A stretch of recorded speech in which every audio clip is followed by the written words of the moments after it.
Happy Friday, everybody. So today I wanted to discuss a tax planning mechanism that we try to utilize for pretty much any small business. I guess large businesses could do this too. It just depends on how you structure it. So I'm going to go ahead and share screen, and we are looking at the 2024 1040 straight from the IRS's website. So nothing special here, just a basic 1040. And if we scroll down to line 12 here, we're talking about deductions. So basically, you report your income up here, and then down here at the bottom, you have a few deductions that you can take against your taxable income. Um, and on line 12, we can either take the standard deduction or itemized deductions from Schedule A. So the standard deduction for 2024 printer right here on the form is 14.6 for single person, 29.2 for married filing joint, and 21.9 for head of household. So if your standard deduction is greater than your ability to itemize, then you take whichever one of these applies. So um, this is automatic. You automatically get the standard deduction. That's what you get. Um, so typically when you hear something is deductible, a lot of times that means it's an itemized deduction. So people will say, oh, that's deductible or whatever. If we're not talking about directly related business expenses, typically people are referring to these itemized deductions from Schedule A. Um, but if you don't have enough itemized deductions, you take the standard deduction because it's greater. So let's talk about itemized deductions. So the goal here is I want to legally double dip if you have a small business.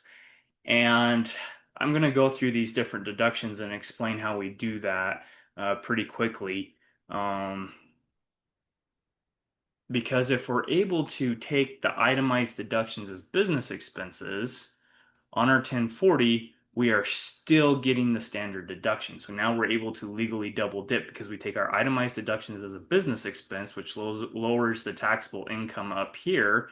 It actually lowers it right off of Schedule 1, additional income from Schedule 1, because that's where you report business income. So it actually lowers line 8 with your business expenses, and then you still take the standard deduction on line 12. So let's talk about and go through the different itemized deductions. So the first one is medical and dental expenses. So really this is actually limited medical expenses on here. It's not as limited as what you might think. Basically, anything medical and dental would be anything prescribed by an actual MD or OD, or somebody who went to graduate school to become a form of doctor. Maybe not necessarily a PhD, somebody who has their doctorate in physics or something like that, but somebody who is a doctor in the medical uh, umbrella. And and so what would not qualify on this would be things that are coming from uh, people who aren't doctors. Now, a PA, a physician's assistant, or a nurse practitioner fall under this umbrella. But people that are claiming to do like holistic health that aren't necessarily an MD and can't write prescriptions would not fall under this. But dental, glasses, and traditional hospitals and stuff like that. So this would also include health insurance, comes into medical and dental expenses. But what I want to point out here is uh, multiply line 2 by 7.5%, where line 2 comes from line 11. So this is your adjusted gross income. If we go back here, line 11, adjusted gross income. So basically, if you are making, you know, $100,000. So we times it by the 0.075. That means whatever you put on line one, you have to subtract $7,500 from it. So pretty much the only people that take medical and dental expenses as an itemized deduction are uh, basically young couples that don't make much money and they had a baby without Medicaid, or people who have had large surgeries that insurance didn't cover, or older people who their AGI is now basically they're on fixed income and they have out-of-pocket medical expenses that perhaps Medicaid didn't cover. Pretty much everybody else doesn't get to take any medical expenses. So that's typically zero. Well, if you're in an S corporation and you're an employee of your own corporation, you're entitled to employee benefits.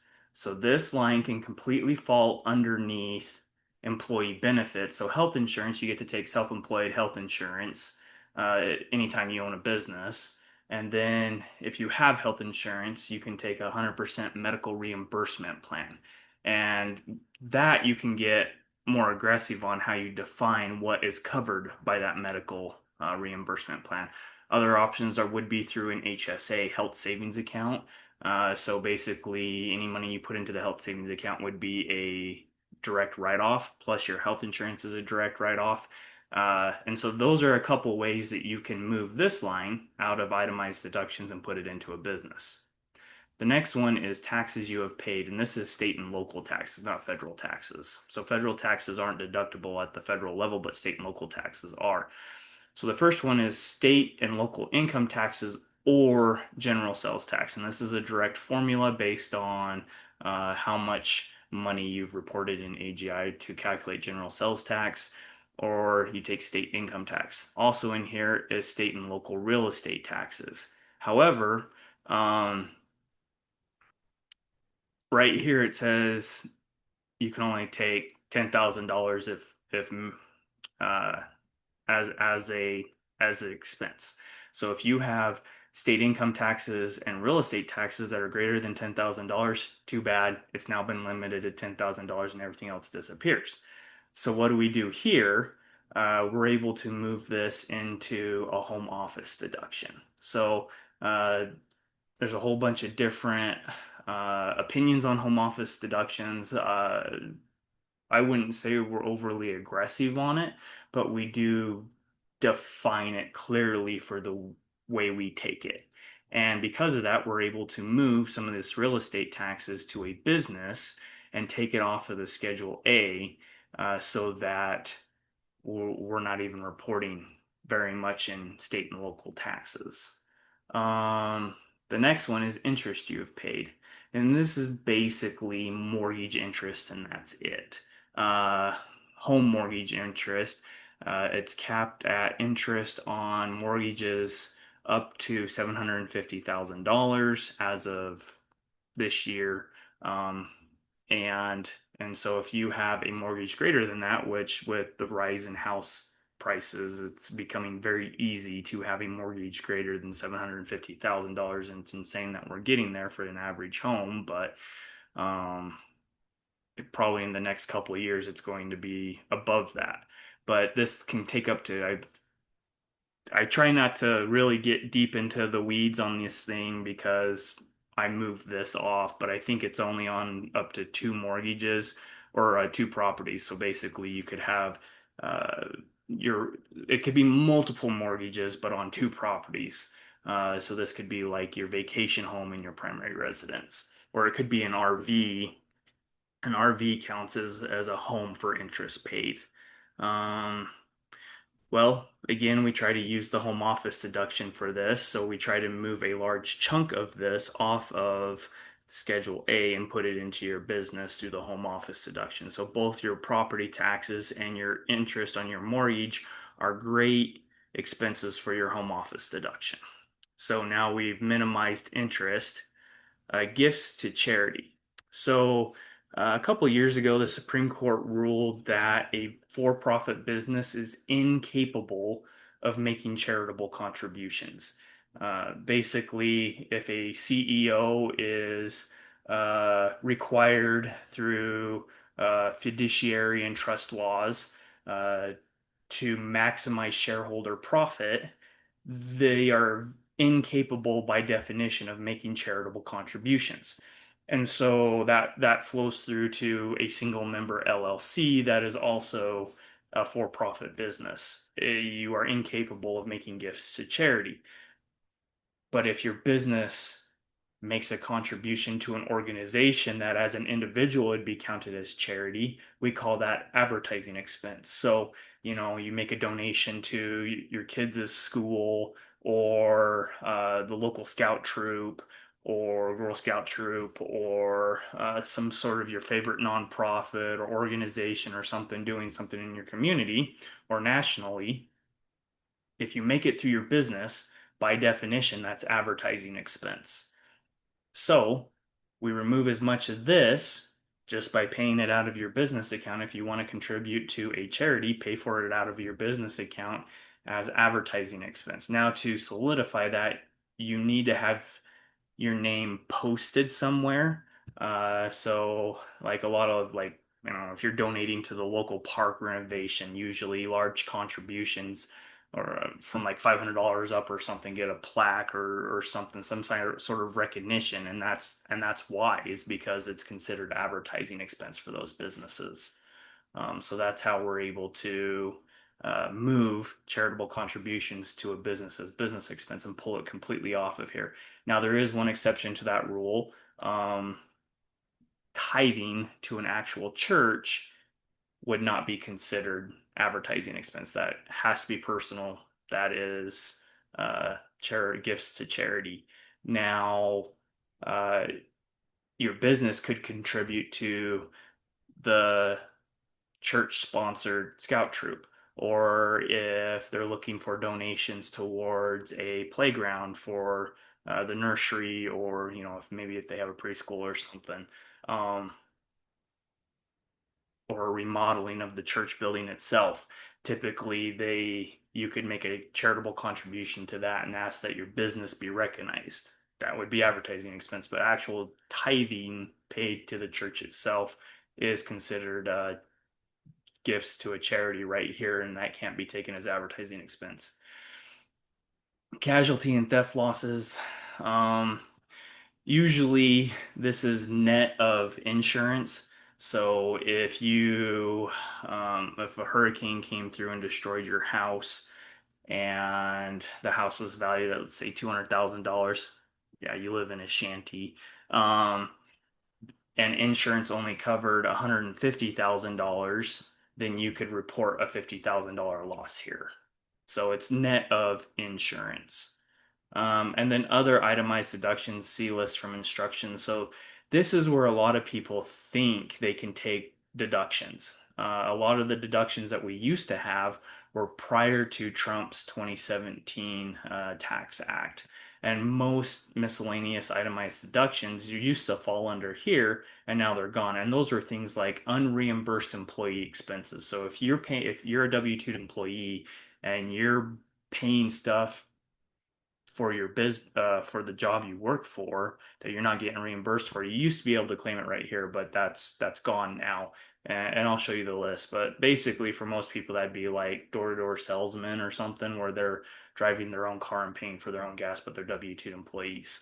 So let's go through the list. So up here, this is talking about qualified disaster losses. So here's the list. It's not very long. We have gambling losses, net of winnings, and winnings are actually reported on the front page of the 1040 and Schedule 1, where business income is reported. So if you don't itemize, you don't even get to take your gambling losses. Casualty and theft losses, again, just talked about that. Federal estate tax on deceased estates, uh, amortizable bond premium. Basically, it's special interest on bonds or something like that. It's has to do with bonds. So most people don't have that, and those that do, they know it, right? An ordinary loss attributed to a contingent payment debt instrument or inflation index debt instrument. Okay, so who knows what that is, right? Like most people, I read that to somebody, and most people are like, well, what is that? Again, it has to do with investments, and you have an investment loss on a debt instrument because you're loaning money out to other people. Um, Typically, if you have this, you know it. Deduction for repayment of amounts under a claim of right if over $3,000.